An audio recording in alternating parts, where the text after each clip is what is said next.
power of now. A lot of us, we can't access this present now. It's not coded for us too.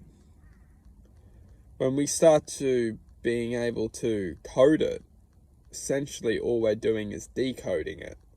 Because this power of this present now moment is always here for us to access. It's always here for us, but we're not taught this. We're not taught in school that the power of now is truly our gateway to our identity. We're not taught in school that when we can access this power, we can actually share guidance and wisdom and truth within this reality. We're not taught this. Instead, we are taught that we should all be governed by routines, and routines are the only way to keep our mental health from being distorted from the doubts and worries of the world.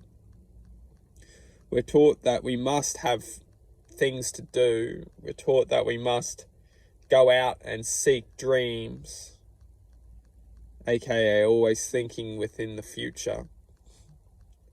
We're taught that we must always look back on ourselves and try and improve ourselves, looking back into the past, so then we can try and forecast a better future.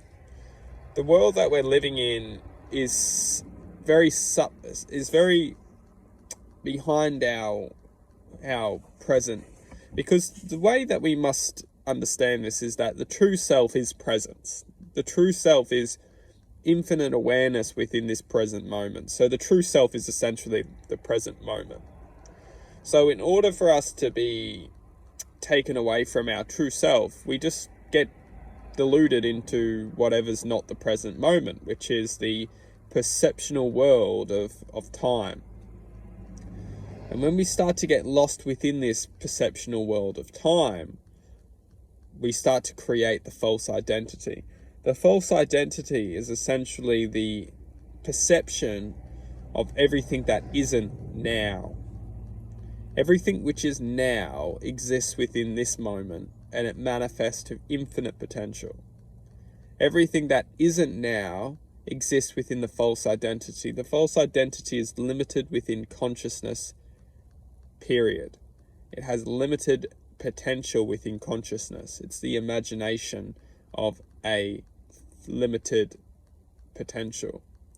And that's essentially what this world is it's an imagination of limited potential. When we start to access the truth of this existence, we start to understand that the limited potential is essentially vibrations which can't access higher dimensional truths, such as unconditional love. Unconditional love is one of those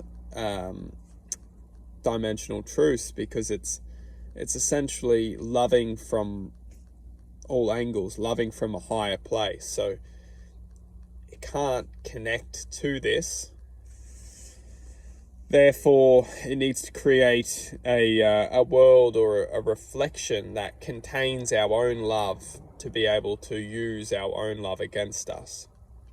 It goes a little bit deep. We don't need to go that deep down the if we're not ready for it. But when we actually start to awaken just to this present now, and how we can awaken to the fact or the truth that the world is designed to always keep us in the perception of time, which ultimately keeps us away from accessing our true self, which is the present now, which is ultimately the heart. The heart is beating within presence of time.